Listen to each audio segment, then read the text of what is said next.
All right, so in the previous video, we looked to find the surface function that will generate the XYZ coordinates for a single point in the elliptical cross-section of our helix. And in this video, we're going to be taking that function, vectorizing it so that we can do the calculation for every single point on the ellipse for every single value of t that we want throughout our entire helix, so that we can graph that cross-section and get that pipe look that we're going for. So we're going to start with defining the number of thetas that we would like in each helix, or in each ellipse, and then further define the number of ellipses that we would like in our helix. So we'll say nt equals 100, so number of ellipses in our helix, and we'll say n theta equals 16 for the number of thetas in each of those helices. Helices? No, I meant ellipses. There we go. So we'll set up an array for each of these.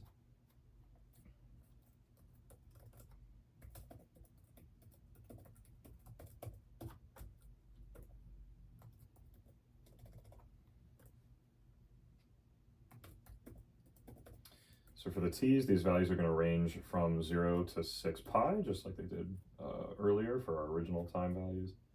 And those will be nt. And then we'll do thetas. P dot in space 0. And these are going to range from 0 to 2 pi. So that they range from 0 all the way back to 2 pi, so they get the ellipse all the way around back to where it started. Thetas and theta. Cool.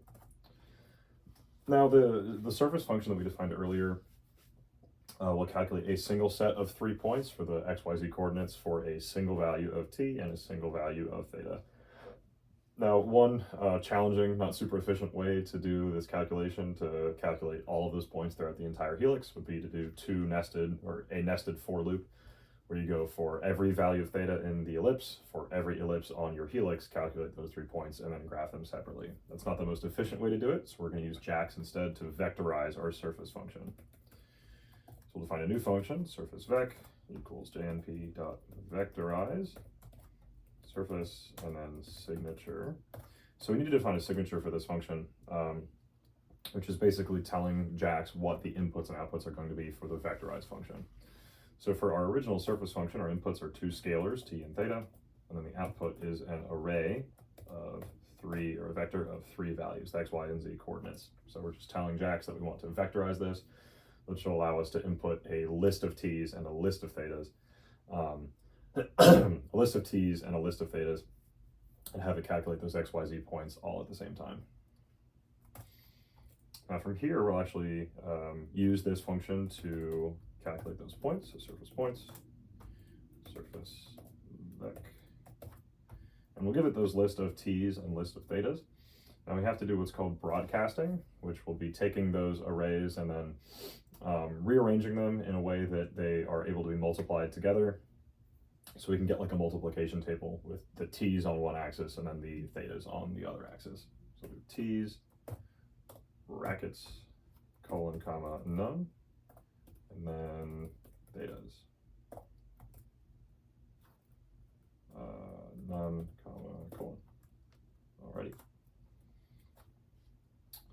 So the next step is going to be beginning the graphing process. Now I'm going to go up to our original graph of that helix up here and grab some of these here, because we'll be repeating a lot of this. So I'll grab this first set of code here, copy these back in, and then we can say x, y, and z equals helix of t, r, and mz, which we've defined previously.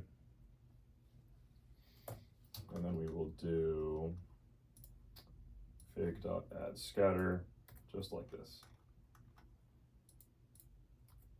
Alrighty, so let's see what that looks like before we add anything else.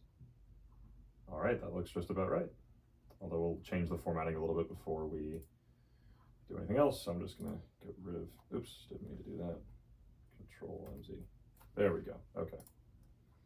I guess we're keeping that, that's all right. So now we're gonna do 2 for loops.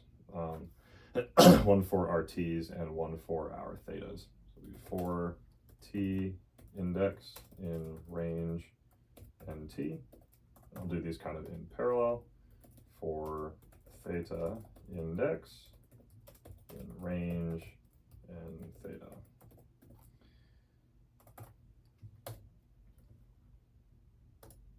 Now for each of these, we're going to have to define those x, y, and z points. We're going to do x, y, and z equals surface points, surf points. And then we've got to tell where we want to look. So for this one, we're going to do t index and then colon and colon.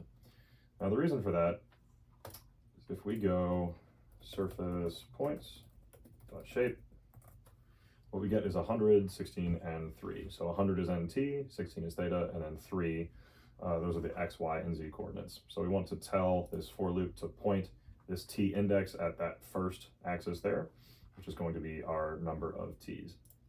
I'll have to do a transpose as well, just to flip those points, those 3 points that come out of this, so that they match the XYZ format, and then we can complete that graphing step. So now we're going to do the graph. We are going to grab this one as well. I guess I could have grabbed that from down below, but that's all right. And then I'll do color equals pink. And then we're going to do these same guys down here. Although for this one, I will say theta index, and then we want theta to be that middle axis. So we'll do colon, comma. We want the transpose there as well, same as before.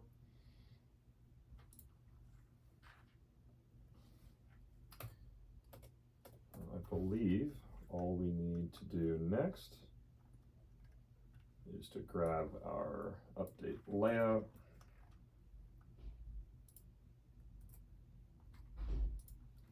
And then I will do show legend equals false, just so we don't get a bunch of printouts for each of these lines that we're about to draw. And let's see what it looks like. Alrighty. I think, let's see. What are we looking at?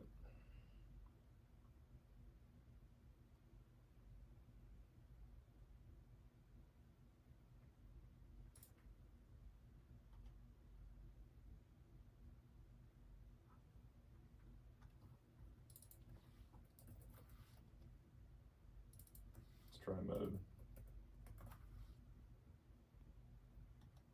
Well, that gives me one here too. I thought it was color equals pink. Although we don't need to, I could just do that at another time. We don't need to worry about that right now. All right, let's see what we're looking at.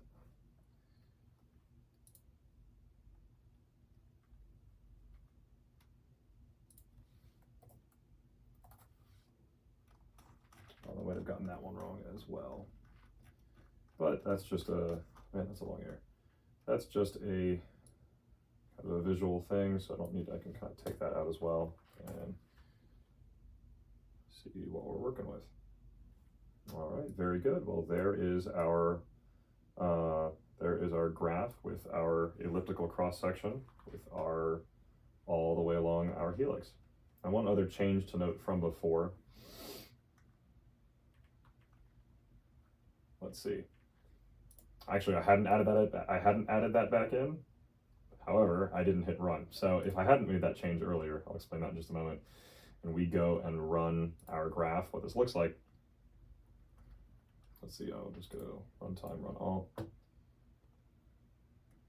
What we're gonna have is all of these points down at the middle. And if you look, that kind of looks like a hamburger shape. That's just because it's the ellipse rotated through every angle that it could be at 360 degrees around, as that normal vector is kind of sweeping through as we're going up through the helix. Now the reason those are all down at the bottom is because here, back in our surface function, we didn't add in our original point on the helix. So I'll also need to add in T, R, and MZ. Now if we do this, we should be back in business and it should look pretty good again. There we go.